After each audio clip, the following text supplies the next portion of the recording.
All right. What's up, guys? I'm Allie, and this is episode 6 of the Utopia-ish podcast. And today is extra special because I have my first guest. That was awesome. That was a push through a lot of things I wasn't sure how to do technologically and stuff like that. But I ended up getting to have an opportunity to talk to my friend Chris Tomasso, who I met in the manifestation community through this container that I'm in. There's so much terminology that comes with that space that probably weirds people out. But anyway, we met in this kind of shamanic entrepreneurship coaching program that I'm in. If you're curious about that, it's with Makhosi. She goes by the Royal Shaman. And anyway, Chris is a really interesting dude. He's a gamification consultant. He's also a coach, and he helps people with their mental models. And he's been interested for a long time in architecting a utopia or a better world. He and I have also discussed, he's very interested in film. He's interested in the impact that art can have in constructing a utopia. So we talk a little bit about that in our conversation. He's very interested in systems thinking. He actually recommended this book to me. I have it right here. I haven't read it yet. Thinking in Systems by Donella H. Meadows. I think he mentions it in the conversation that we have. He also said that his mission is to use his unique blend of systems thinking and spiritual intuition to co-create a new Earth. So Chris is a super interesting guy with a really interesting breadth and depth of knowledge, and I had an absolutely amazing time talking to him. He was the perfect first podcast guest because he really gave me a lot of confidence in how these conversations can be. So I'm very, very, very excited to share our conversation with you and to continue to start picking up the pace of producing episodes of this podcast. I also have some news, which is that I am writing my book in earnest. And at this moment, I am releasing kind of preliminary drafts of things that I'm working on in the process of developing my book proposal. So if you are interested in getting in on that and reading that, then join my mailing list. You can either message me on Instagram, you can go to my website and join the mailing list there. I don't think I have that set up, but I'll set it up before I put this episode out. There is a mailing list you can join on the website of my startup, www.aspasia.media, which I'll put in the show notes. And yeah, I have some other news about that. I'm not sure I'm ready to announce that in this moment. Yeah, why not? Fuck it. Let's announce it. So I have decided to take a step back from my startup and to pause my work on it indefinitely. I just have gotten to a place where I feel like the workflow of building a startup is not really where my genius lies. So I will probably put a page on my website. That's some other news. I'm blogging on a website that's just my name, Allie Jessing at Allie Jessing, that's my email, alliejessing.com. And I will probably put a page there that's like, hey guys, this is an idea that I had that I really think should exist, but I am offering it to the world. If anybody wants to take up the mantle of this project and build it, I will consult on it, but it is not bringing me joy to spearhead that project anymore. I'm getting a lot more fulfillment out of my writing work and working on my book and working on this podcast. And so that's one reason why you're going to be getting more episodes of this podcast soon. And if you want to be reading my chapters and kind of free writes and things that I'm writing for my book proposal and sharing with my community, then you can receive those newsletters or you can check my blog. And I am open to criticism and questions because I'm curious to understand how people are reacting to what I'm writing, what's concerning them, confusing them, etc. So, without further ado, this totally excellent conversation that I had with Chris Tomasso. I hope you guys enjoy it. Follow up, give us feedback, ask us questions. I'm definitely going to have him on again. We could talk forever.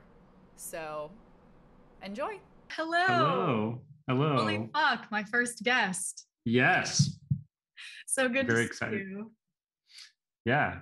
I'm really excited to talk about this stuff. I watched your previous episodes and I really liked you talked about how you were disorganized, but you were like far more organized than I am on my podcast.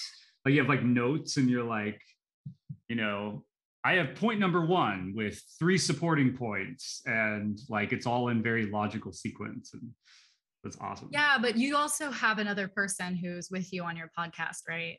Yeah. Yeah, because the thing is, like, I don't have notes for this because the conversation is the notes. But when I'm talking by myself, it's a dangerous game if I don't have some kind of outline, or else I'm just going to like go on a wild tangent. Yeah. You're like, don't know what time it is. Like, how much time has passed since I started talking about, you know, evil versus tragedy? Yeah, I definitely, somehow or other, I managed to tell the time. I don't remember how, because my computer was very far away. But anyway, I actually went back. I think I told you this, but I went back and listened to those 2 episodes recently and was like very impressed with myself. Like I didn't remember it being so structured. Yeah. And in some ways, I was like rethinking the same thoughts over again. And then I went back and I was like, oh, I already figured this out like 9 months ago. Yeah. I forgot. This is going to sound very narcissistic, but good. I love listening to my own podcast because it's like not just, oh, wait, I already had these thoughts. I already solved this problem or like understood and eloquently presented this point. Not just that, but there's also like, oh, I have a new perspective on this. Like it helps like stimulate thought in a way that other things don't. Like reading a journal entry doesn't do that as much. Yeah, I'm like not very interesting in my journal. I always like wanted to have one of these like Da Vinci-esque journals where right. you're like inventing flying machines, but instead I'm just like, this lady was mean to me at the supermarket. Yeah. Petty bullshit that I like don't express in any other part of my life. Right. Like the only reason to journal is like to complain, basically. Like, why does this suck so much? One day my biographers will not be impressed by my shitty journal entries. That's so funny. But no, there's a couple things I wanted to say based on what you were saying about listening to your own podcast, which is one, I get so fucking tired of like the humility that we're all supposed to project out into the world. Like when I'm talking to people, especially new people that I just met, I really wish that it was much more standard for people to be very good at talking about themselves with enthusiasm. Yeah. You know, because I'm like, I want to know what's interesting about you. And a lot of people I meet are like, oh, I don't know. I just like have this job. And I'm like, okay, I don't want to talk to you anymore. So I appreciate that you are, you know, giving credit to yourself where credit is due.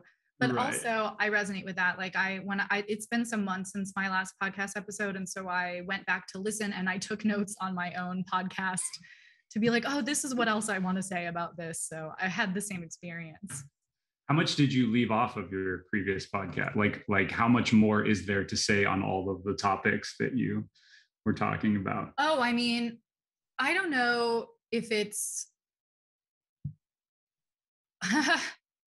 I mean, what is a topic? Like, sure. You know, like there's an infinite kind of atmosphere of ways that you can talk about the interconnectedness between things. In fact, it reminds me of something you said in that document where you were talking about all of the ways that things interconnect. I don't remember specifically what you were saying, but I think that, you know, there's a lot of things to say.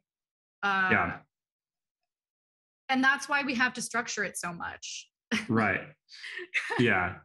I mean, like the concept of utopia, just to like jump into the big topic, is really like essentially redefining every single thing about living. And so it's like every topic in existence. Yes. And they all connect to each other because they have to, because we aren't like siloed beings. Like we're siloed in our mind, but not in our actual day-to-day life. Like everything is, I think it was Alan Watts, you know, Alan Watts.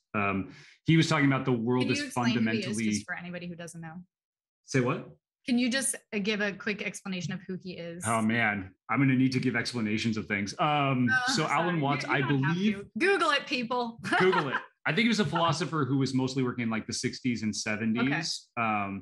He's talking about the nature of consciousness a lot. Yeah, I remember that. His work is very Eastern in concept, in its spirit, I guess. The spirit of the work is very like Eastern concepts presented into a Western mind, which I really like. The sort of like East meets West. I'm not going to get deep into that topic, but he's a philosopher who, one of the things he asserted, there were many, but is that the world is fundamentally wiggly, like reality is fundamentally wiggly and not really able to be put in a box. And it's us that have this like desire for the certainty of putting things in categories and boxes.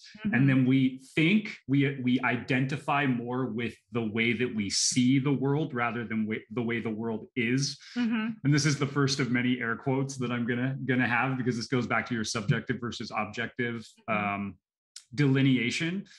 But the way even that we experience the world subjectively is actually not in like neat categories. Yeah. But we want it to be. But because it actually isn't, every single plan that we have that is based on the assertion that it is like by definition flawed and like likely to fail. Can you say that sentence over again?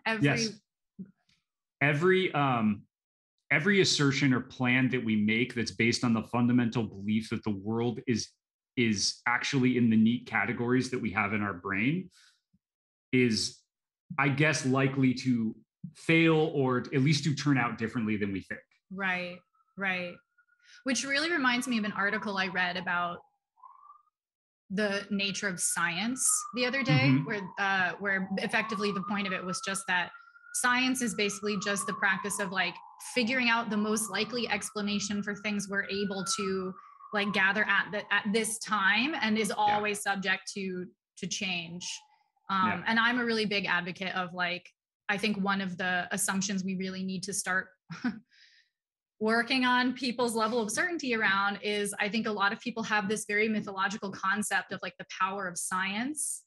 And it's very important that we educate our population to understand like what science actually is and what it does and what its limitations are, so that people aren't just like, that's not a thing because there's no evidence. And you're like, yeah, that's actually like not a scientific thing to say. Like, just because there isn't evidence doesn't mean you can't unequivocally say that it doesn't exist or isn't possible. I think that's one of the limiting beliefs that kind of prevents us from having the possibility mindedness that we need in order to be utopia building. I really like that you focus on the possibility mindedness, because I think that's something that I really identify with, is the idea and the ability to, or penchant for, seeing things from multiple angles with different lenses. Like if I look at from this lens, I get this information, but if I take off that lens and put on this lens, I get this information, right? And being able to, I guess, extrapolate in multiple ways in which something is going to go. It's basically, and it's uncomfortable, because I think that, I don't have any evidence to back this up, so it's not scientific, but I think that it's a fundamental desire for humans to like conserve energy or inertia in their mind. And so they want to see things a certain way. And then it's like they've reached that place and that's the way they always see it. Whereas it takes energy to stay open-minded and say, well, that may not actually be true, or that may not be the only way to see it. It's easier to just have a fixed worldview in terms of the amount of energy it takes to uphold it. At least that's my thinking, because that's how so many people approach the world. And it's difficult, even for me, a person who identifies with having possibility consciousness or possibility mindedness, to continually open to the fact that I may not know anything, or I may not know what I think I know, and that sort of thing. I may not be seeing this accurately or in a way that's effective. Because there is in the world of philosophy, there's for me, I'll just say for me, there is a desire to understand the nature of reality and the truth of the universe and the truth of the world, and have that be like one single thing, like a unified theory that explains everything. There's a desire for that. And that the closer, it's very interesting, because the closer I get to that, the more it's like quicksand, because then the more boxed it becomes, and then the more I'm not open to accept something else. Oh, because you think you have an idea what your unified theory is. Exactly. Yeah, I relate to that. Oh, man, okay, I've got to try to collect my brain right now, because collect it.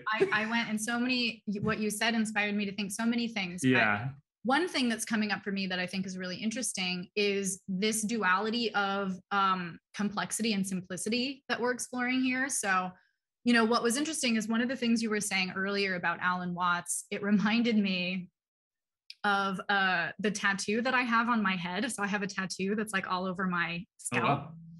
And when I was getting it, I almost never explain this tattoo to people anymore, because it's really complicated and annoying to explain. But I was fascinated by this idea. And a lot of times my ideas are really less about answers and more about like questions, or just kind of like associations I find interesting. So what intrigued me at the time was the difference between what you could potentially describe as like fractal geometry, right? Like the infinitely complex patterning of the universe, and relating that to like Euclidean geometry, like the human mind's thing about just being like, it's a triangle, it's a square, you know? And I think Euclidean geometry is such a funny representation of like our very finite kind of simplifying human way of thinking about things, right. And juxtaposing that against just the mind-numbingly complex intricacies of a universe that we hardly understand. And yet at the same time, I do also have an ontological worldview, like an idea of what the nature of reality is in my mind that's very simple. And it is sometimes when people present ideas that go against that, I have resistance, because I'm like, well, my worldview is this. And so I agree with you. I think constant open-mindedness is, I'm not even really sure that's the goal, but I think like if someone is telling me I'm open, I have what I like to call is like, I have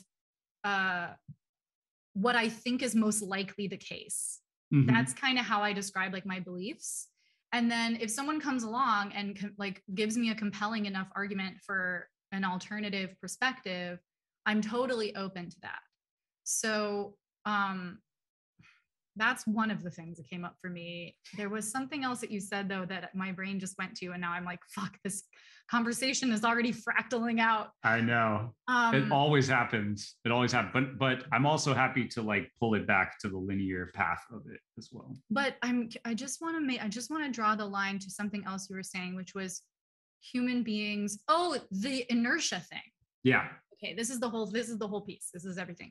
So that all everything I just said, and then also that's a really interesting framing that I'm curious about. So I usually think of it like, you know, that it's some kind of evolutionary thing that human beings kind of have. But I'm really interested with the like energy conservation inertia argument. Like in your mind, is this still a kind of evolved like lizard brain process, or is this like more of a cognitive dissonance? Is there a difference between those two things? I don't know. Elaborate. So I would say it's more of a metaphor, not a scientific description. I think inertia is a good way to describe it, because I think that homeostasis is another example of like inertia in a system, in a human system. So, and there's a desire, and cognitive dissonance, that was another one, right? There's a desire for integrity with oneself and one's belief, for one's worldview to be backed up by what one observes. Right. That I think is evolutionary and must be, just in the way that all of our thought processes must be in some way the ones that won from the other thought processes. Right. But yeah, I think that the inertia concept to me is that we're just fighting our nature, which is nature is a strong word, but to stay in a fixed mindset, to solve the problem once and move on and say like, that's it. I know what this is. I know what this means. And now it's on to solving the next thing. I don't want to constantly think about what this thing might mean, because if we did that, we like couldn't live. Yeah. Right. If you got up in the morning and you're like, what is the sun? Yeah. I don't know. It's either this or that. Like you'd just be consumed with attempting to make sense of everything all the time by holding your mind that open. But on the other hand, I find that a number of the problems that we have trying to create a utopian society comes from this closed-mindedness. Oh, I completely agree with that. Yeah. Okay, I want to pull some pieces together again from what we've been saying. So one of the things that I didn't finish kind of leaning on point-wise was that when you were talking about a unified theory. Yes. And the complication of the universe and also the simplicity, like the desire for simplicity. Right. I think what's interesting to me, though, is that, for instance, the ontological worldview that I have. So for people listening, when I say that, I mean like a worldview about the nature of reality, like the like ontology is like the study of what is being, what is existence. So mine, it's simple, and yet it explains all of that complexity. And so I think that I doubt very much that what I like to call the truth of the situation, like whatever the actual truth of like what is driving experiential reality is, I doubt that it's very complicated. I imagine that it is in fact quite simple, and that all of this complexity is just an illusion. I wonder if as we evolve, even on like the physical plane and experiential reality as humans, we'll develop like a more expanded capacity to really understand the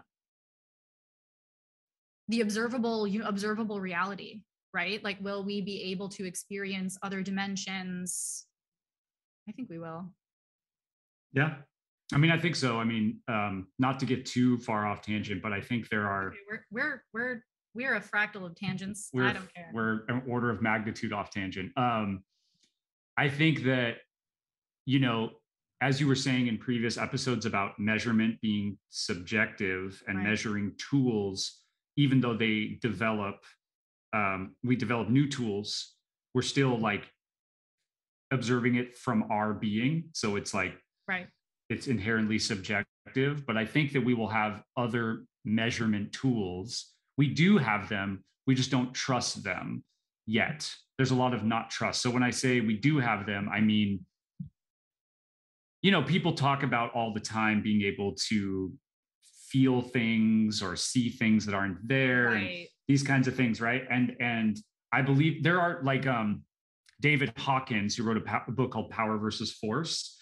He claims to have created a measuring tool that measures the frequency of things, of ideas, of thoughts, of people, of places. And whether or not that's true yet, I think it's more likely that we will have measuring tools that can give us that kind of information, that is likely that we won't have that. That's what I will say. Yeah, that's really interesting. I think, you know, one of the things, this is sort of a fucking weird deep cut reference, but I was inspired by a movie called The Last Mimsy, in which they depict the future very briefly. And a part of the skill set that human beings have in the future is like telekinesis and telepathy. And I mean, it's a commonly referenced fact or whatever that we only use a certain percentage of our brains at one time. And in my, pseudoscientific fantasy mentality, I imagine that as we develop, we will learn how to access parts of our abilities that we currently don't really believe that we have. And the reason I'm bringing this up is because you're talking about tools for measurement. And I'm also talking about like abilities as people. I'm tempted to ask you a question. Okay, my cat also is just like all up in my equipment right now. She wants to be a part of this conversation. She's very philosophical. So what is I think something I'm always being conscious of when I'm sharing my ideas publicly is this dance of spirituality and science and like what's possible and how to determine. And so what was coming up for me when you were bringing up that person who claimed to have created a tool that measured whatever, is, I'm regularly having interactions with my mom who's like very woo-woo. Sure. And she likes to talk about all the science. For those listening, I'm using air quotes, and the different scientists. Sure. And I'm not using an air quote to say it's absolutely not true or absolutely not science and they're absolutely not scientists. My point is like, I just don't know. I don't have a way to independently verify the quality of the science that's being done by these kind of like not mainstream scientists. And so I have kind of a practice for myself where with things like manifestation, I'll be like, okay, for me, this is practical. It works. It's within the realm of possibility from what I understand scientifically. And so I'm going to embrace it, but I'm not going to try to, and I'll justify it with some quantum mechanics stuff. But where do you stand as far as like, what counts as proven or what counts as science like, I'm for one of the things I'm thinking of is that doctor that a lot of people in the manifestation community, which I probably will do an intro introducing you, but that's like where we met. Yeah. And a lot of people in that talk about that guy that did the studies about water. And I forget his name, but I know what you're talking about. Yeah. And if you look him up, it's like all the mainstreamy science people are like, this dude is a quack, like whatever, and everyone in the manifestation community is like, they did a study and water, and I am kind of a middle ground person. Like I am a person who's just like, look, I'm not like a total normie. I'm not like 100% drinking the Kool-Aid of the mainstream. I'm very open-minded, but I'm also not going to swing completely in the other direction. Just believe whatever thing a person who's calling themselves a scientist tells me on like the dark web. Right. Okay, so your question is like, how do I guess my question to you, because you brought up that because you brought up that thing, that's what it brought up for me. So I think my question now is, as we are looking at this actually is like 20 different questions. Well, I'll give you 20 different answers, no problem. Okay, some of the questions I have about it, you can pick which one you want to answer, is like, as we're building a better world, how can we be thinking about and talking about what is and what isn't true, or what is and what isn't proven, or what is and what isn't practical, and things like that? How do you think we can talk about people who are very skeptical about topics that are a little bit more spiritual? Like obviously there's this polarity here, and we have to find a way to kind of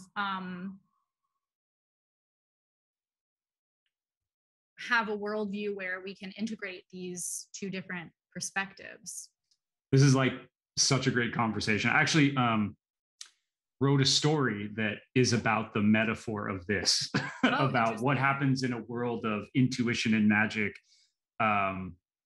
If you discover technology, and what does that do to your brain when you start categorizing the world and putting it into boxes as opposed to being like flowing with it, and how does that change a society? So it's to paraphrase, it starts out as a world of like magic, and then you discover technology, and then the conflict is like everything gets mechanized. And how do we integrate a mechanized perspective in a world that maybe fears it, right? So there's a little bit of what is the role of technology? And I think this is an important question outside that narrative, because there is fear in this society and in whatever society we would build that technology has too much power.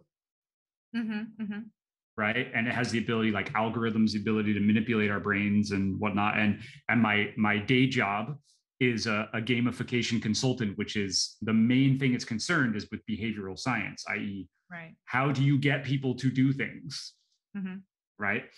The question of science and spirituality, for me, my perspective in the way that— I just realized something. Sorry, can you pause? If I turned off my self view, am I not being, is my screen not being recorded? Well, I'm not sure. I know that it depends on your recording options. Okay, I'm just going to turn my self view back on just in case no one has been able to see me for the last however long. I like self view. I don't like it because I always glance over at myself. Yeah, that's the reason I like it. Okay, go ahead. So spirituality and science for me are simply different forms of information. I kind of think of it as all data in the same way that, like, to make it really concrete and practical, like if you were trying to analyze what was working in a company, you would analyze qualitative and quantitative data. So you would both analyze how many times people logged into their computer every day, and you would have them tell you a story about how their day goes. And you would have a way to interpret said data. And so I think of spiritual perspective as form of data, but I don't think of either perspective as sovereign. I think of them as lenses that I can take on and take off as needed.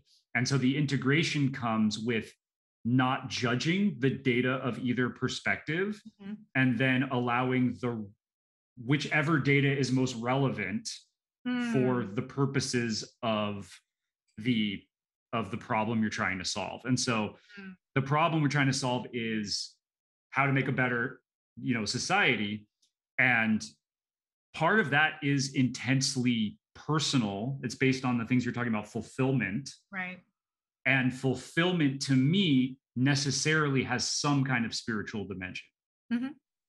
Like there's some kind of, people feel fulfilled if they feel like they're acting in concert with their God or the universe or whatever, right? Not everyone believes in that. But there is that sense of, even if there's not a spiritual dimension, there is a sort of collective, what is the will of the group or the people or the nation, kind of like we all want to be doing something together. We have a like epic combined mission in a sense.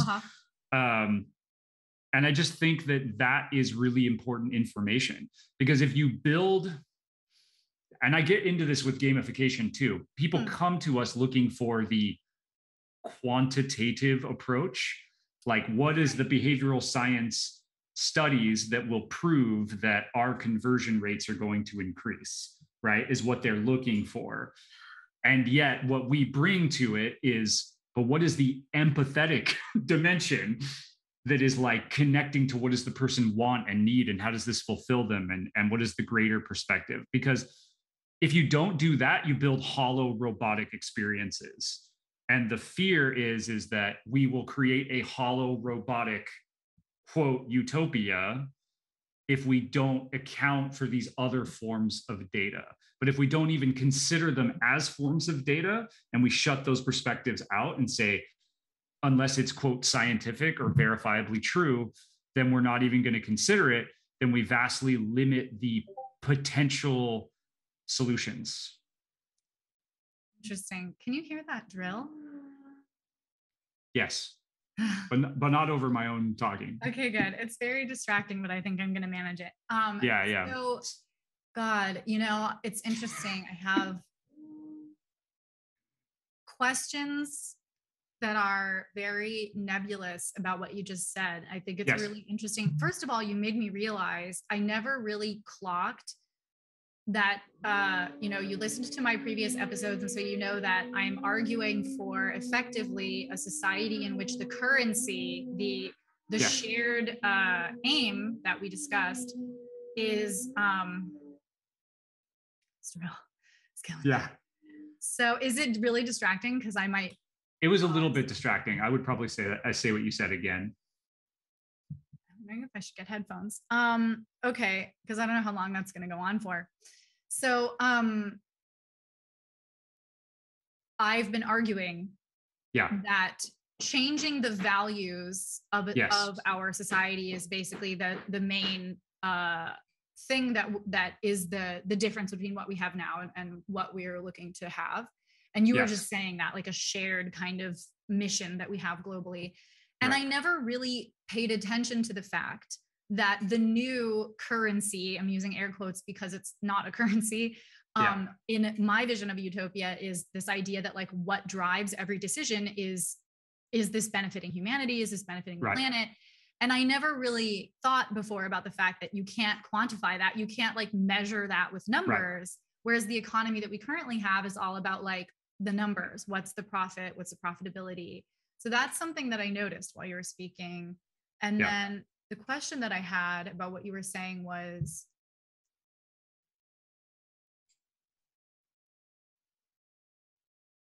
about different kinds of information. Let me just remember that part.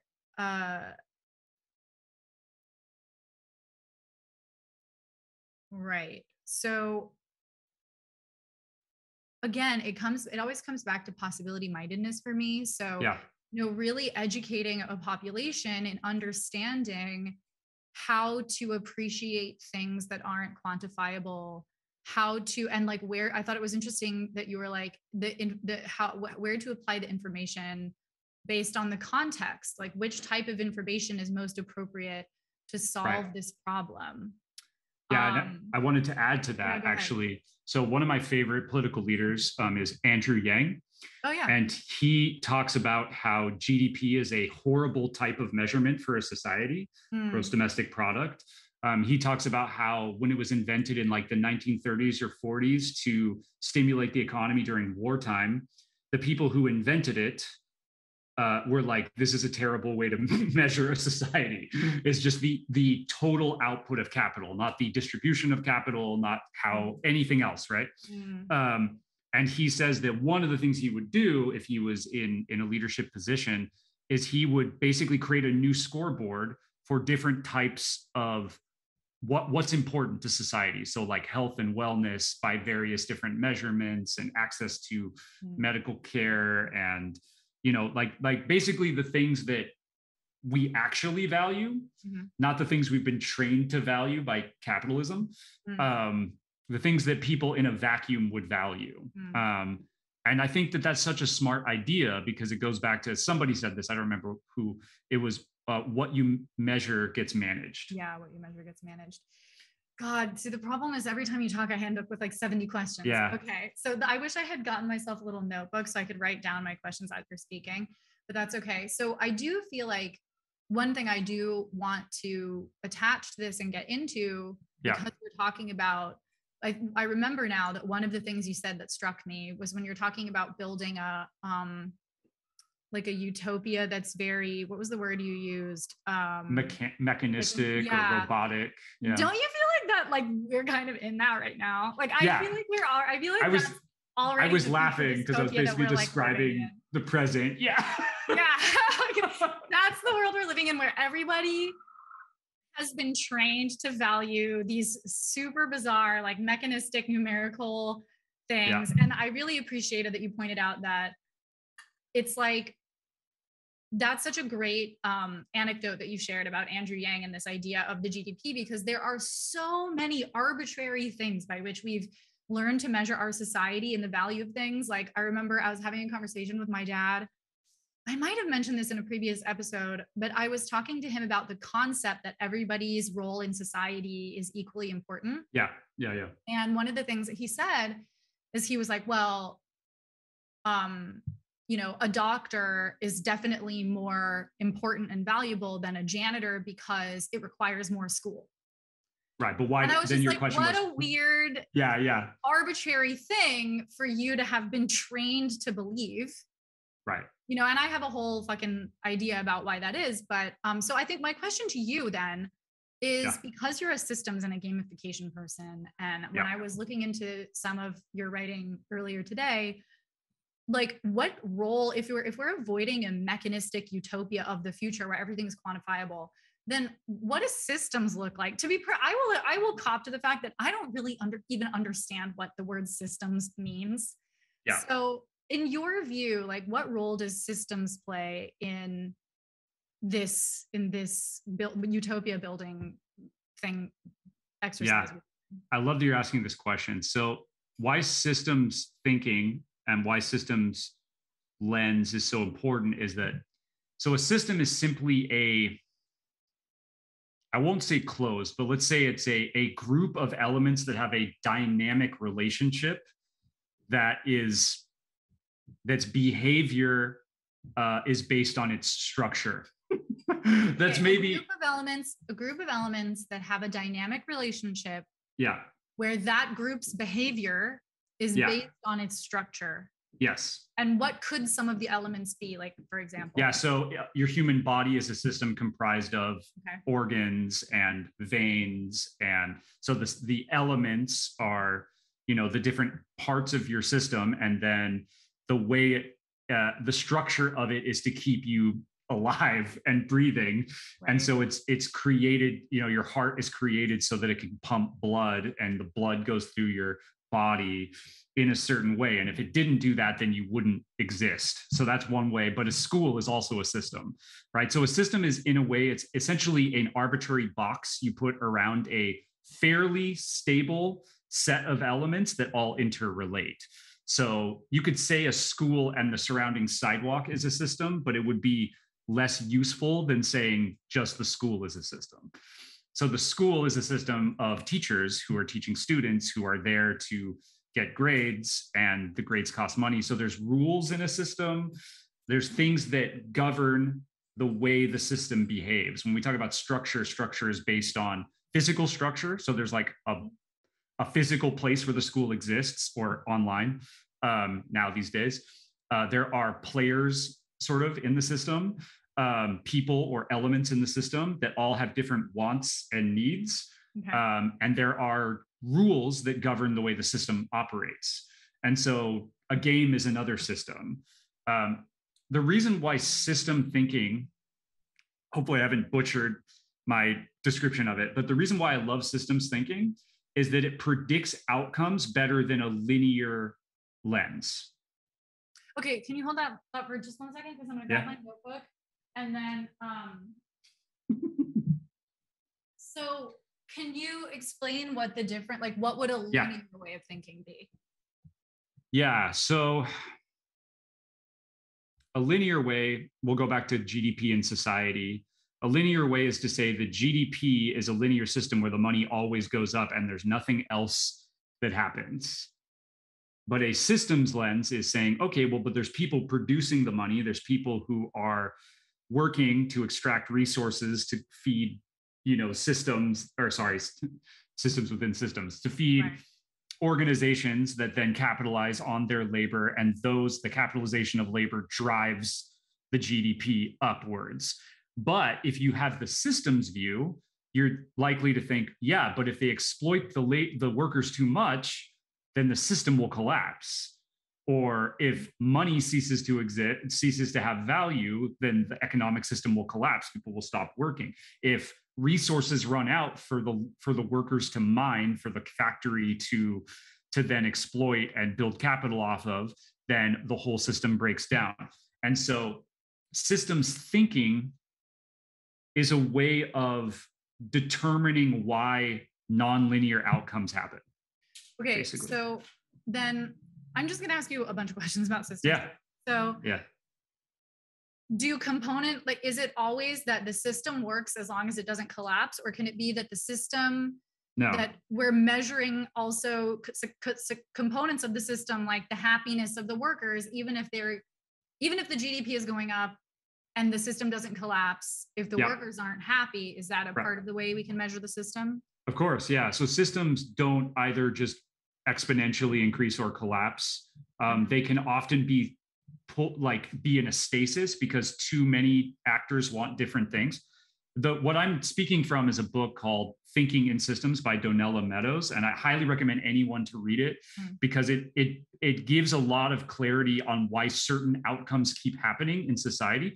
So, for example, in our political system, why does nothing get done? Well, because we have multiple actors who have two separate goals, and they're basically pulling the system one direction or another, and then it doesn't move at all. But a lot of resources are expended on no movement.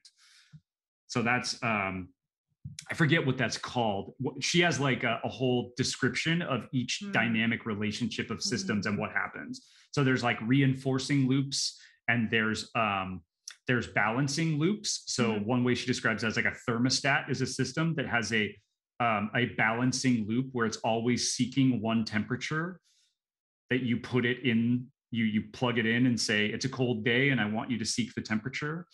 A reinforcing loop is like compound interest, where the loops increases the ability for it to keep increasing.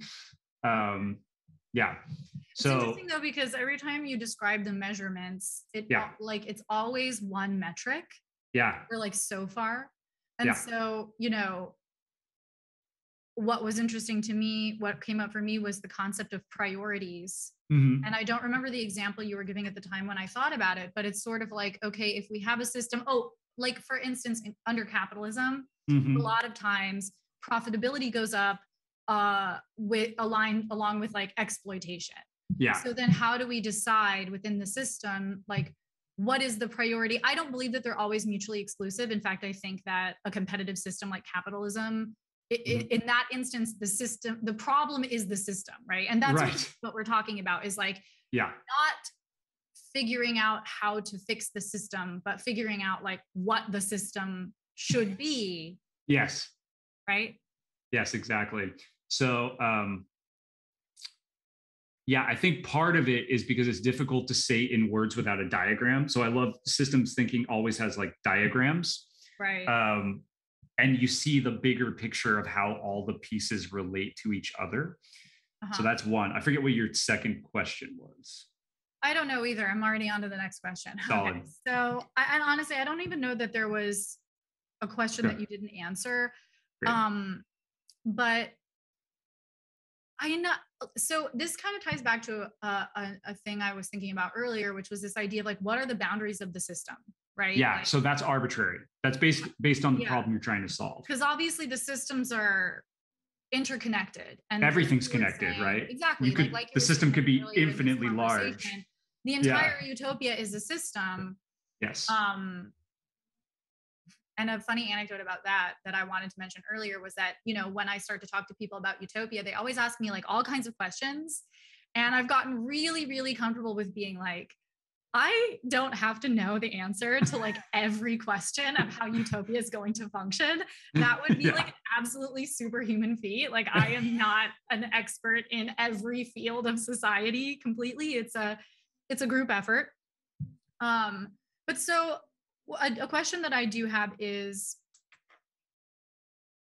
there is to some extent systems thinking in place in our existing society, right? Like we are having conversations about the very things that we're discussing right now. So what would be like the improved version of systems thinking that you think would need to be taking place in order to benefit us more? I think part of it is disseminating it as a lens to view things, because otherwise people, so this is where systems and stories come in. Otherwise, people are like sort of hardwired to encode and disseminate information in stories. And the prevailing narrative, like a story simplifies something, whereas a system shows it in as much complexity as there is to solve the problem, whereas a story often doesn't. Story says this person's good, this person's bad. If you just kill the bad person, then we're good. Not this bad person was propped up by a system that's faulty, right? So I like systems thinking as a way to expand people's perspective about what needs to change. It's one thing that I get so frustrated if I talk to someone who says like, oh, we just have so many criminals on the street, we need to put criminals away. I'm like, yeah, but that's not the highest leverage. The highest leverage is like give people money so they don't have to commit crime, or whatever, right? There's different leverage points. So I wanted to bring up that in that book, there's an amazing section, which if you read nothing else, read the section on leverage points in a system, how to change a system by priority of what elements you can change. And so one of them, like you were saying, is the system is the problem. And I would say that what that means is the goal of the system is the problem. Yeah, 100%. Like capitalism, the goal is to make as much money as possible, no matter what. Right. And then people tried to come in and say, well, conscious capitalism. So it's like capitalism with a purpose, which I actually believed for quite a while. But then I didn't realize that that's doomed to sort of be corrupted in a sense. Like it's hard to hold a purpose above money when money is still possible to make and the rest of the system values money. Well, the rest of the world values money. How I like to like, I don't know what I'm doing when I don't know what word to say, like how I like to kind of specify that even farther is that in my opinion, it's like any competition-based societal structure. Like no matter how conscious your capitalism is, it's still founded on the concept that like life is a competition and it's a zero-sum game. And there are people like Manifestation Babe or like a lot of people in the manifestation community. And I'm like, I have resistance to saying this, so I'm definitely going to say it now. A lot of people are like, money is an infinite resource. And I'm like, yeah, it's like not actually. Maybe I don't understand the economy exactly, but under this particular economic system, it isn't in fact. Right. I mean, it sort of is because we can keep making more, and there definitely are ways to enhance wealth for all kinds of people. But at the end of the day, this is a closed system, right? Like we have imposed like a arbitrary limitation on our resources because we've made money a resource. Right. And it goes back to that Aaron Bastani fully automated luxury communism thing, which is like once we technologically overcome scarcity, then you either have to like get on the bandwagon that scarcity is not a thing and we can't have an economy that like is founded on the concept of scarcity, right? Or you have to work your ass off to like impose artificial scarcity. It's like Bitcoin, right? It's exactly. Like, yeah. So I feel like we got a little bit off topic, but let me look at, this is why I love taking notes. So you were talking about leveraging, so you were saying one of the things that is my big go-to, which is, I think what's really interesting is you're talking about systems as a way of expanding people's perspective, which we both agreed is a very important component of utopia building. And when I think about, a lot of times when I think about the journey to a utopia adjacent society, one day when I fully reclaim the word utopia, I will stop saying that. And I'll just be like utopia. But I always get this little part of me that's just like, a perfect world doesn't exist, so you can't say utopia. People will judge you. I always come back to the concept of education, right? I always come back to this concept of like, what values are we basing our society on? And you pointed directly to that, which is basically like what's driving the system. Yeah. So, when I think about society building, I'm thinking a lot about how to change people's values. Right. And then I think that those values are going to generate systems that are going to be effective at meeting those values. So I'm really curious what your perspective is as far as the reverse method, which I think also makes sense, that part of the way we change people's values is by like leveraging systems. Like, how do we leverage points in the system? First of all, what are the points that we can change? Like, how are we applying this philosophy that systems can the systems thinking can open people's minds? What points in the system can we leverage? Like, I think why my question is vague right now is because I'm wondering a very meta thing, which is Are you saying we should leverage systems thinking to attack the leverage points in the systems? Yep. Okay. And architect new systems that are more empowering for more people. So like one way that looks, I just feel inspired to say, is systems that allow for self-organization. There's an incredible book by, I think, Frederick Laloux called Reinventing Organizations, where he talks about the evolution of organizations over time, starting from like mafia-esque organizations that are run by force to organizations that are run by kind of status, like military. Like it doesn't matter who's at the top as long as they're wearing the right hat. And then you have organizations that are by measurement of performance. So that's most corporations. And then the new kind, which is self-organization around purpose. So he says that those organizations have three things in common, which is purpose, wholeness, an emphasis on wholeness, and self-organization. And so what that looks like in practice is like, he talked about there was this nursing organization in Amsterdam that has 7,000 employees, and they all are in 12-person teams. And in the 12-person team, they do their own hiring, like accounting, scheduling, distributing of labor.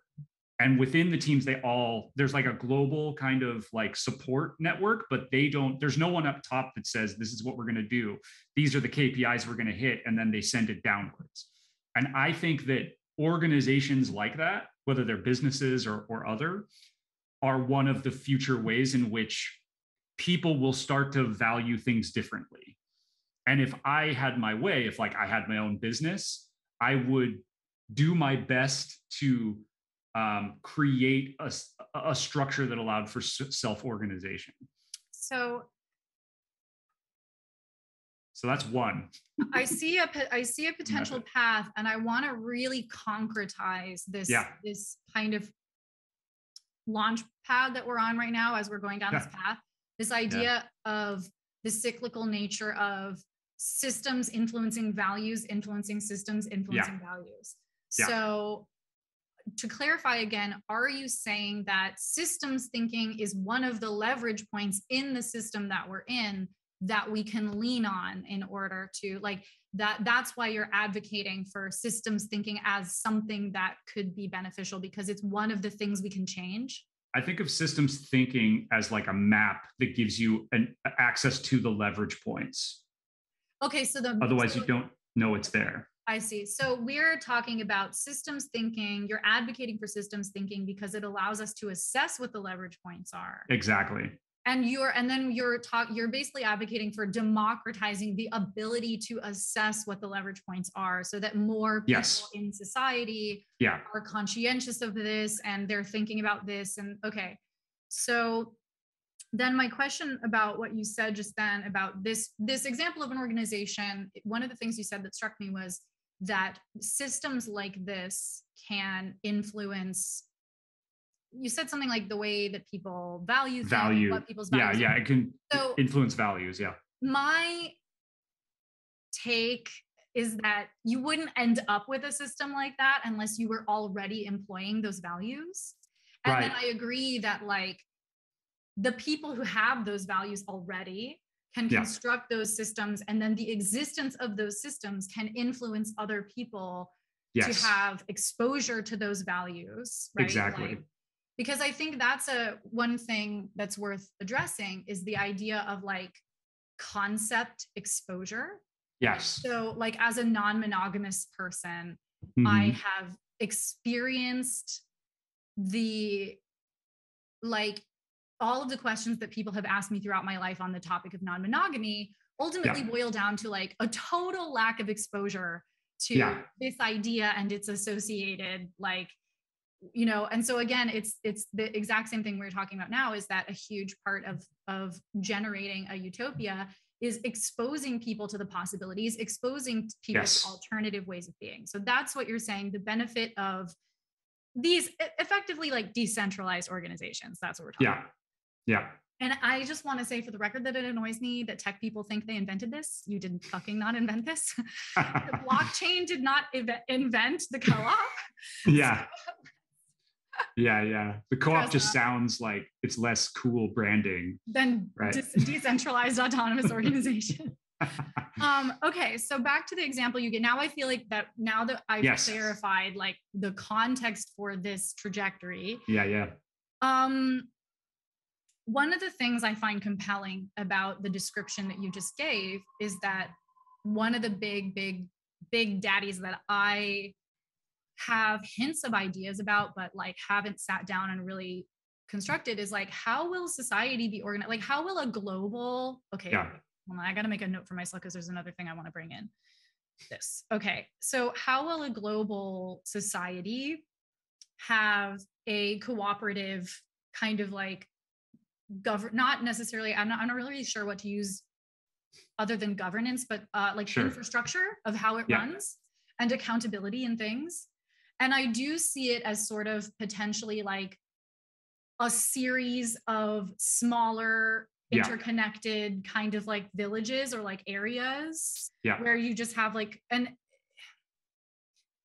it's not dissimilar from what we have now, because obviously there's scale, there's like local government and there's federal government and blah, blah, blah. But there's an intricate web of different ways of viewing how that will be constructed. And I think the example you gave is, I think it inspires me. I agree with you that example you gave and continued examples like that are what ultimately are going to influence like what a utopian global infrastructure of accountability and like cooperation look like.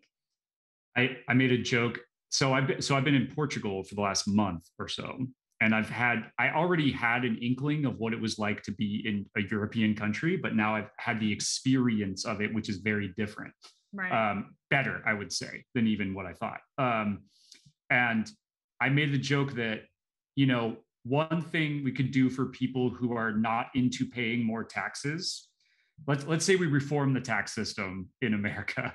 That's hard to do, but let's say it's done. And for people who are against it, they're just like, I don't want to pay taxes. I don't care how it happens, right? Everybody who says that gets a free vacation to Europe, where someone gives them a tour of how like a functioning society without like cars, with like local sustainable food, with access to free medical care. And all they have to do, it's like a timeshare where they have to go with like a culture guide who tells them about all the things that exist, and they have to experience it. So that's that exposure thing. So another example of that came to mind is like, I had the systems thinking predilection for a long time before I had the words to articulate it, because when I was 10 or when I was 11, I started homeschooling. And so that was the first time I stepped outside the context of public school. And I was like, it was like, what? The whole, like, public school is just like one arbitrary way of like being, even as a child. Like, there's other ways you can choose your education. Like, I went to community college and I could actually choose the classes I took. Yeah. And teachers were like, people wanted to be there. Like, people were into it. And the homework wasn't just busy work. It was like actually interesting and relevant, and homeschooling was just a different way of seeing things, right? And that was, for me, that was exposure based. I started, and then immediately I was like, education doesn't make any sense. Like, and then I started having all these other thoughts of like, oh, this is not going to go well, right? And that's what gives you, to bring in another great author, Jane McGonigal, she has a book called Imaginable, which is about future forecasting. And she says one of the practices in that book is to find signals that you feel like are going to be patterns later. And so for me, the signal of public school is not actually working for me. Homeschooling is way better. That it was easy to then predict, well, all it's going to take is for there to be enough pressure on the educational system for whatever reason for more people to discover this. So that wasn't like I predicted the future because I'm psychic. It was I was pattern recognition, right? And that's all that I do when I think about how a future utopia could be created, is its pattern recognition based on what is. And you're applying that, meaning like the pattern recognition allows you to determine like what's not working. Right. What's likely to reach some kind of issue, and also what's likely to be a better solution. Okay. So something. I just opened another can of worms. No, not at all. I think like, yeah, some responses to the things that you said. One is, again, yeah, it's interesting because you mentioned like pattern recognition of what's not working for you. And I think definitely one of the biggest problems that we have in society is that the society that we're living in now has a very narrow like story around what is successful, what are good qualities to have as a person, just like that, back to my dad being like, well, education is inherently more valuable than, you know, the ability to build a house or something. Right. And so a lot of people don't feel comfortable in the system, and they either don't have the economic ability or they don't think to themselves, I could choose another path. Right. You know, like I could find an alternative to this. So I do think a big part of the journey is like really disseminating the idea of like, hey, notice what isn't working and have higher expectations, right? Like I attack cynicism all the time because I think cynicism is not only a totally irrational fucking like belief system, but it's also very impractical, you know, to think, or pessimism, to think that you shouldn't expect better, right?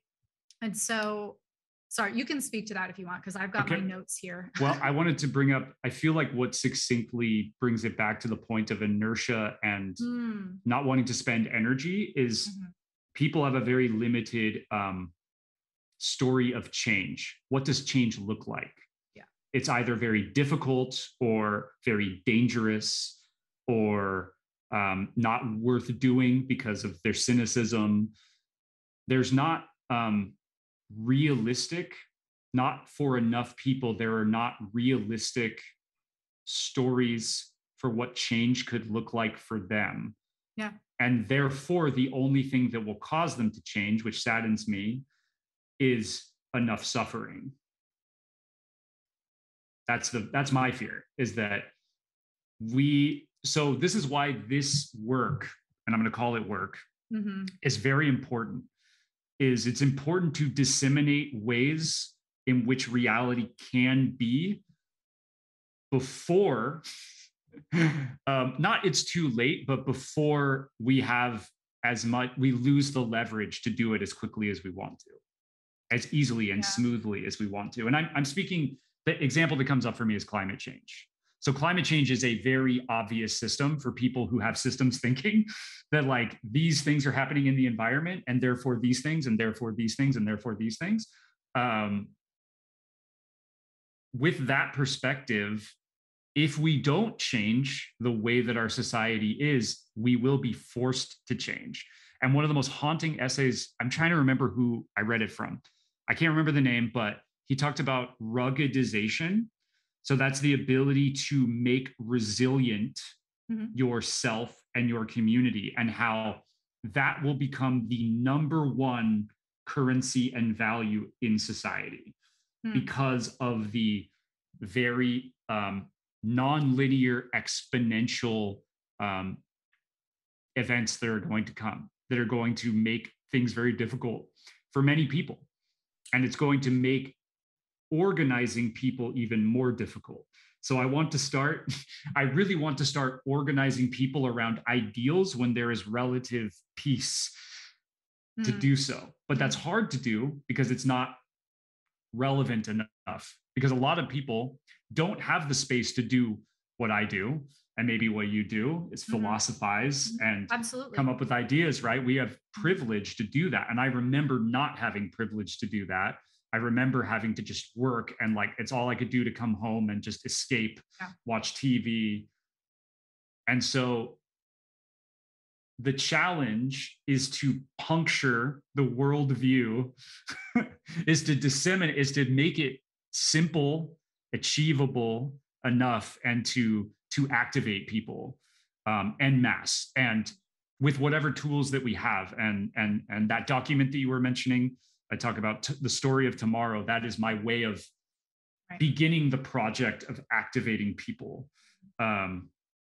because it begins, in my opinion, it begins as a story. We're talking about a story about how reality can be, right? We're not offering exact solutions. We don't have a business that they can plug into or an organization. There are those things, but they're splintered. And so, have you read the book Sapiens? No, but it's adjacent to something I was just thinking. Go ahead. Sapiens is amazing because it talks about how storytelling and mythology is the thing that knit together cultures and allowed them to organize in greater and greater numbers. Like past 100 people, it's very difficult to organize towards a common goal without some kind of shared story in your mind about how, quote, reality works. Yes. And so what I want to do is tell that story in as many ways as I can, whether it's my personal story or whether it's stories of other people or stories of how reality can be, imagining it and disseminating it and making that louder than doom and gloom and the apocalypse is coming and, oh, what's on reality TV? Those are all fine. But I believe that now the more that we can have the mind share of utopian thought in people's minds, the better off we'll be, because when we need to, more and more people will be like, oh, it's time. Okay, I'm going to do my role and I'm going to find other people. And we already have a shared mythology and a value system around it. And currently the challenges with it is that it's like you said, you say utopia to somebody and they kind of laugh at you because the idea is the mythology of utopia currently is that it's a secret dystopia. That utopias can't exist. It's not possible. We shouldn't even try. So, or it's socialism, or it's radical, or there's no way it could happen. We have to be realistic. Who will pay for it? It's like, those are the dominant narratives. Yeah. It's so anyway, this is my soapbox. No, absolutely. Like, look, I think we're getting to a really, really, really important moment where I had a bunch of notes. And I said something and you responded, and everything that you responded fit perfectly with the notes that I had. And so I think we're really kind of getting to the little whirlpool at the center of what we're discussing here. Yeah. And so the first thing, what you just made me realize really consciously for the first time, and I want to start this by saying that, you know, I'm about to embark on a part of my project where I really explore the nature of storytelling. Oh, cool. Because, you know, we're both involved in the film industry. And I'm really curious about like the value of like art and film and story in our society, and like how, you know, how we can use it in a way where it's actually of value and not just like an escape. Right. And so, but what you did make me realize is that because most stories in the context that we're living in now require a lot of conflict, you know, like then all of the utopian idea exposure that we have is the type of utopian idea exposure that inherently contains the conflict necessary to like sell a novel or like sell a film, right? Like you can't sell a novel of like, and then the society was like so good. That's one reason why I really like The Last Mimsy, because the conflict is in the past and the way they represent the future is that the future is like more like a utopia.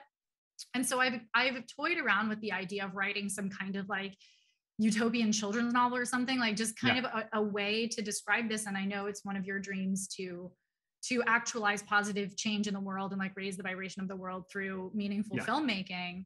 So, you know, I wanted to just mention that part of the story of like the relationship between idea exposure and the arts, and like how the arts can be valuable as a form of idea exposure, and how do we navigate the situation of like stories need to have I don't know, how do we navigate the situation of conflict-free storytelling, or not conflict-free storytelling, but like resolution-oriented storytelling.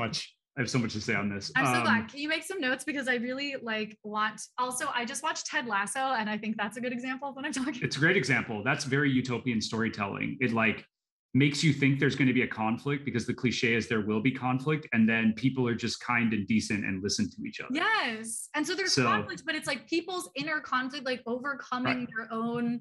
Yeah. And so in a lot of ways, what's great about it is that I do foresee the education system in a better society employing a lot more like emotional intelligence and learning how to understand your shadow and learning how to overcome the insecurities that are causing you to lash out at other people.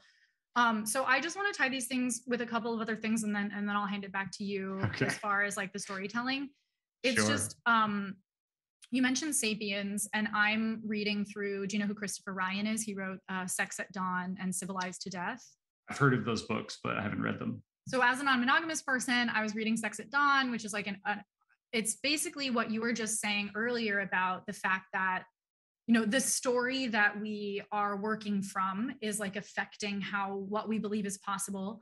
And the entire premise of that book is basically that the anthropological story that we've been living with for the last like couple of 100 years was basically shaped by Victorian anthropologists who were like imposing their own interpretation of prehistoric humanity on us.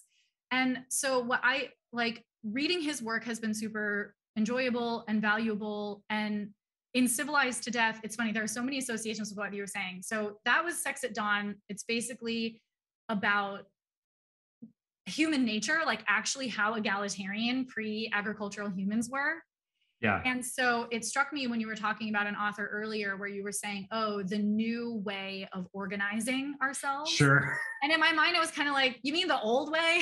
Because humans were actually like very egalitarian before agriculture came around. And so I think that like, that ultimately leads me to the point, as another side note, in Civilized to Death, his second book, it is very much about this topic of resiliency. It's very much about this topic of like, we've been civilized to the point where it's like, we don't have the badassness that human beings used to have to be able to like deal with our fucking environment, because we're all sitting in these boxes with our air conditioning. But the point was, hold on, let me get back to it.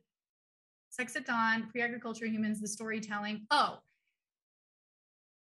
In a not dissimilar argument from what Aaron Bastani says in Fully Automated Luxury Communism, in addition to entering into probably a post-scarcity age of technology, we're also entering into a time when like we now have the ability to disseminate these ideas. Like we now have the ability, like, you know, before Christopher Ryan and other researchers were able to review the story that we had about anthropology, which required resources that we didn't have before, that they now have.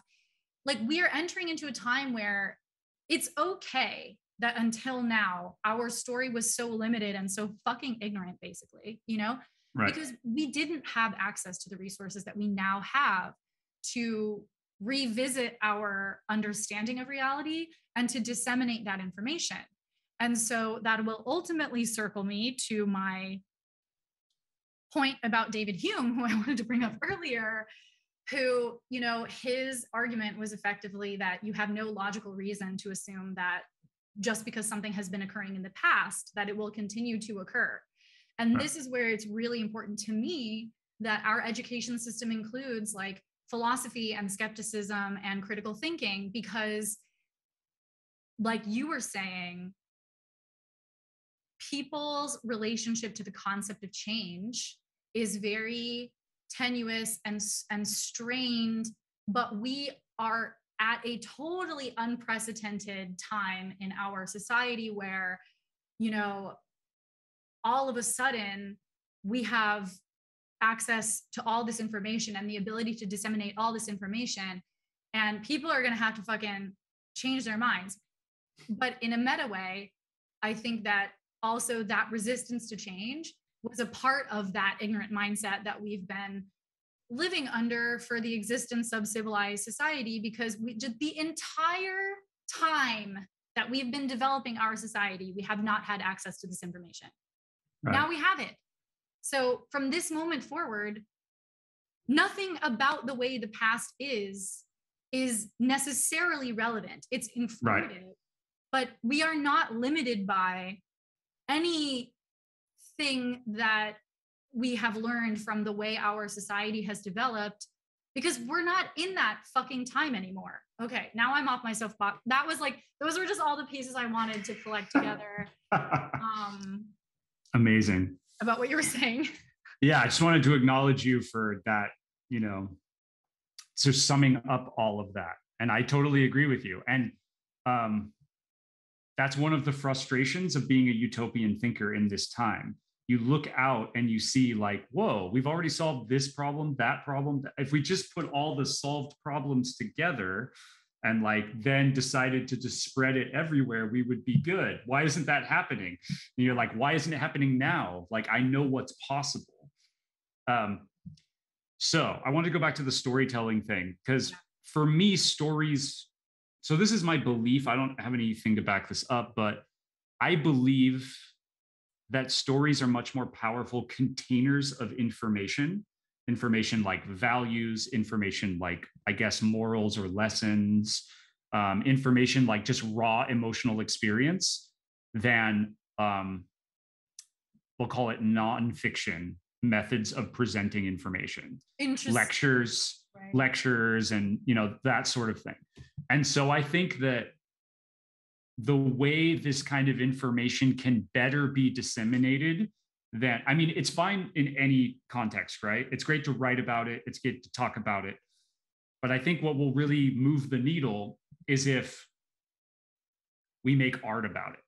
We make stories about it. And those stories become widely known. What if Star Wars was about a utopian society? What if everybody identified, knew the story of Luke Skywalker and Obi-Wan, and it was about how life could be good, not how it's literally called Star Wars, right? It's like conflict, right? And so that's just knowing how much time, how much mind share is what I call it, people spend thinking about the dominant pop culture mythology of our time and what that is about. What is at the bottom? What is the inherent thing being said or communicated by Marvel superheroes or by Star Wars or by these narratives is not, you can live in a better world, right? It's usually like things will stay the same. They might get a little bit better, but only for some people. Some people are special, most people are not. You could be special, but most people are not special, right? And there's like, I like to think of what are the messages, culturally speaking, of these different narratives. And I want to engineer stories that do something different. And what I've seen, there's a few people who have tried. One example is Star Trek. That's a great example of a utopian society. But what's interesting about it is that it's boring to a lot of people. They don't get it. There's not enough conflict. And it was me as well. My girlfriend was trying to get me to watch Star Trek for the last like 7 years. And I was like, I don't know, it's not really for me. And then I don't know, something about how dark the world got. I got into it this year and I was like, wow, a fantasy about a high functioning team that listens to each other, talk about the implications of like important moral dilemmas. Yeah. Well, and they have a fucking utopian society that has no money already, right? And so that's one thing is I think one way to approach it, not the only way, is what if the society was already there? One of my favorite sci-fi writers, Kim Stanley Robinson, he's a very utopian novelist in that he writes from the perspective of all, like, much progress has already happened, but there is still human level drama. And it's like and it still makes for compelling drama, right? Yes. Like, you don't need to save the world every time. Also, there is enough drama in our world and in our personal journeys that we don't need to manufacture drama. We just need to be aware of the drama that's already playing out. And I think that is more universal than saving the world or, this person stole my man or whatever. And so I think that's my challenge to the dramatists of today is make drama that's about what's really happening. Like if we actually made a drama about what's happening now, it would be about how people are trying to make a better world inside of a like kind of antiquated old system while there's a ticking clock of climate change. That's like the most dramatic thing I can think of. The fact that people don't think about that is crazy to me. Because it's like, it is end of world scenario, right? It's like, we don't need to manufacture drama. We can create stories about what's happening now. So that's not the only way to do it, but these are different approaches that I've thought of in terms of the type of storytelling that I think is going to start elevating these archetypes in society and have more people identify with them. And then those people will be more open to when they happen in quote, I'm not going to say quote, when in real life. So that's the storytelling piece. And that's why I think storytelling is so important. Because I think that lecturing will only get a certain amount of people there at a certain speed. That storytelling is likely to spread much faster. Yeah. So, Sorry. No, that's the main thing I wanted to address. I think 100%. There was other things you brought up, but that was the main point. Oh, do you want to say some other stuff? I made some. No. Okay. I know that was the main core. Okay. I think one of the questions I was originally going to ask you got like kind of addressed when you mentioned elevating archetypes. Like, I think that way of thinking about, I completely agree that idea exposure absolutely will adjust society, right? Like if there were a lot more films and TV about successful, healthy, non-monogamous relationships, then that would be something that way more people would have on their radar. At the same time, I think that there are some ideas that are difficult to convey, and so I do think that there are some messages that are in the media that we have right now that don't necessarily translate into like changing how people behave, right? Like, I'm not really sure, but I don't know, like that superhero movies are like making everyone want to go out and, do heroic things in their daily life. Although I do think it's interesting that in a lot of these films, these superhero films or whatever, a lot of the drama does come from really unhealthy, unsuccessful interpersonal relationships. Yeah. And so I really liked that you were mentioning that there's enough drama in our daily lives, because what if we were like Ted Lasso? What if we were like showing people examples where the conflict is learning how to take responsibility for your own emotions and communicate yourself authentically to other people, which is fucking hard. Like it's fucking hard, Yeah. And so, I don't know. That was just some thoughts I had about it. I guess the question I originally was going to ask you is like, what do you think needs to be in place in order for ideas that are being presented by media to read as like translatable to real life for people, Oh, I love this question. So this is where the concept of, I'll call it regenerative filmmaking comes in. Mm-hmm. So this is the idea of, already you see this kind of intersection of interactive and non-interactive media. Mm-hmm. You see movies being made of games being made of movies having interactive components. Right now,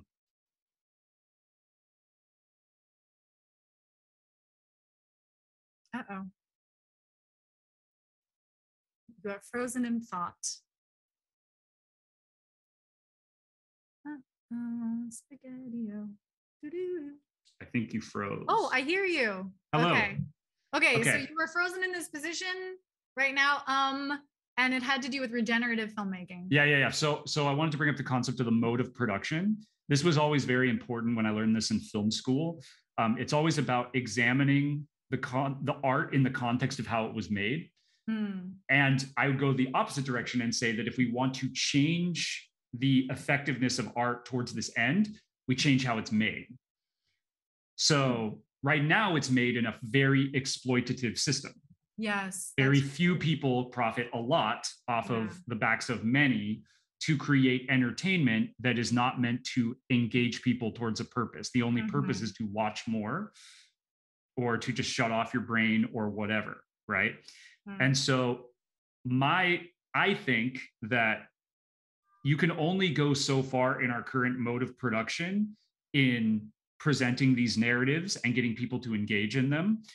You have to also change the way it's produced. So let's say, for example, that instead of people spending $200 million on a superhero movie, and then all that money gets whatever, the sets get built once and then they go away or whatever, like the assets aren't used by anybody, just they're owned by the whole studio.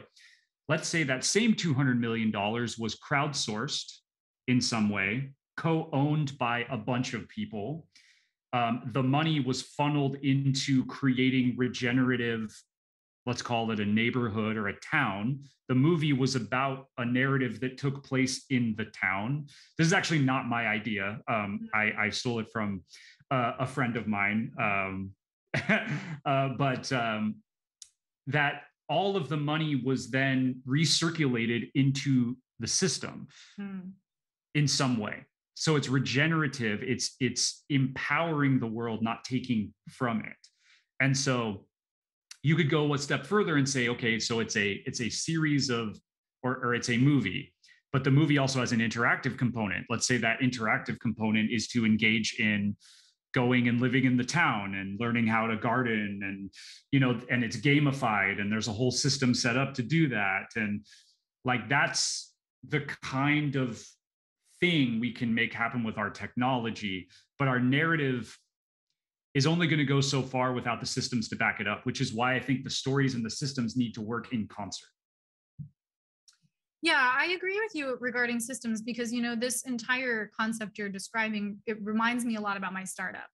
Yeah. And when I reflect on my startup, I think the point of it was I visualized a system that would fix the problem that the systems that we currently have.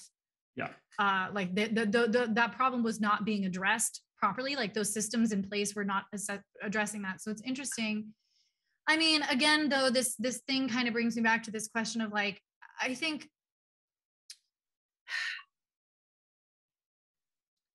it's this chicken or egg thing, right? Like it's this situation of like, okay, so then how do we begin to move the needle on things like this?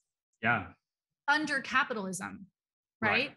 And I do, as an optimist, believe that our desires as a people are going to shift faster than we will be able to change the systems. And so we'll be living under capitalism while people will start investing themselves in projects like that, you know?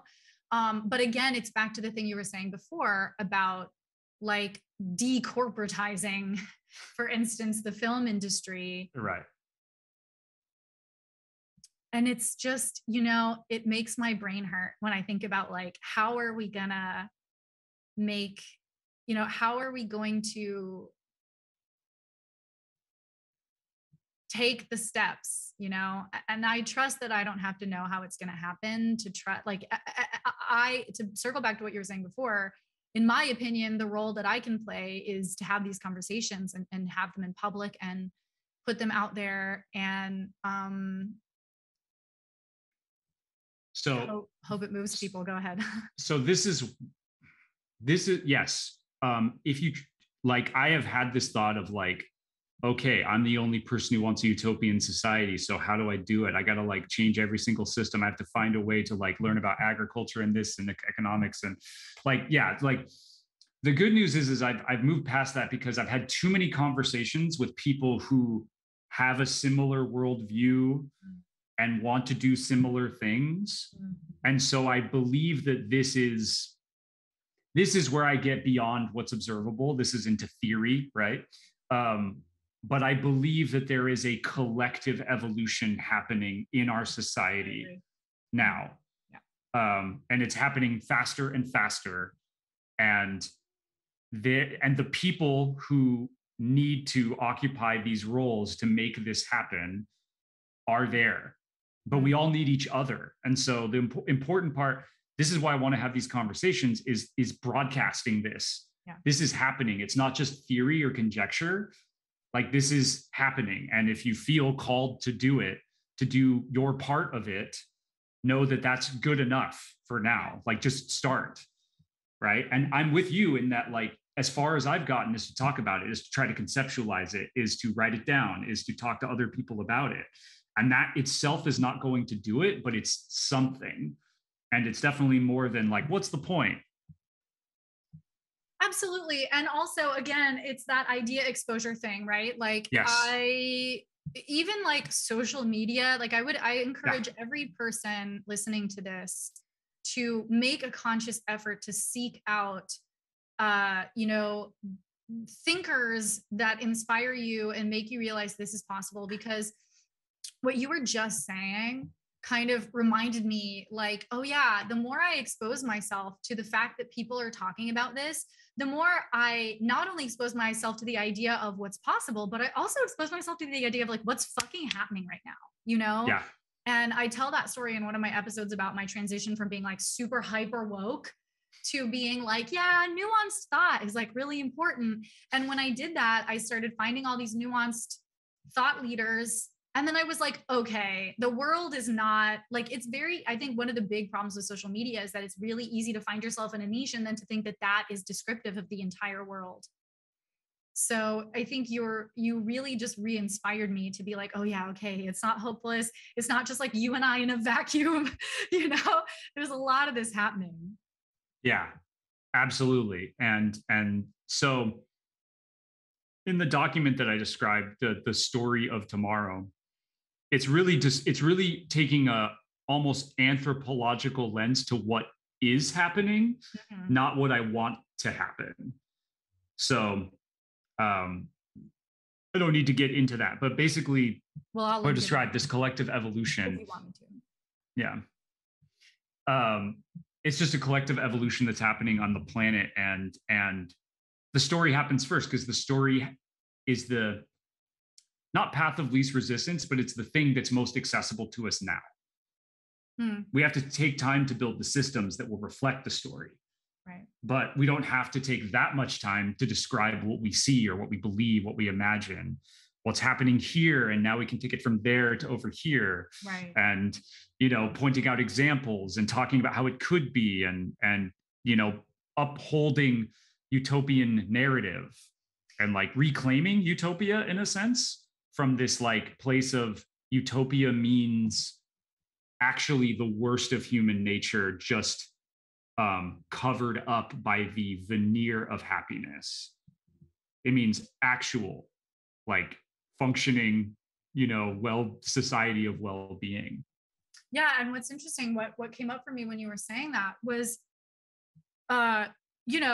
it's a very commonly understood thing that art is just an amalgamation of a bunch of shit. Like you can't make up anything that isn't based on something you've experienced. And so in many ways, like our vision of utopia is founded on concrete examples of real things that are actually happening in the world. You're and right. we're taking those things as inspiration. And this goes back again to my cynicism thing, which I think just like a lot of people still put their emphasis on the negative things, but it's just as valid to take a collection of all the inspirational, true things that are happening. And especially for me right now, I highly recommend that everyone read Sex at Dawn, because when I was reading that, I was like, this is a book about non-monogamy, but for me, this is a book about like human nature and what's possible for us.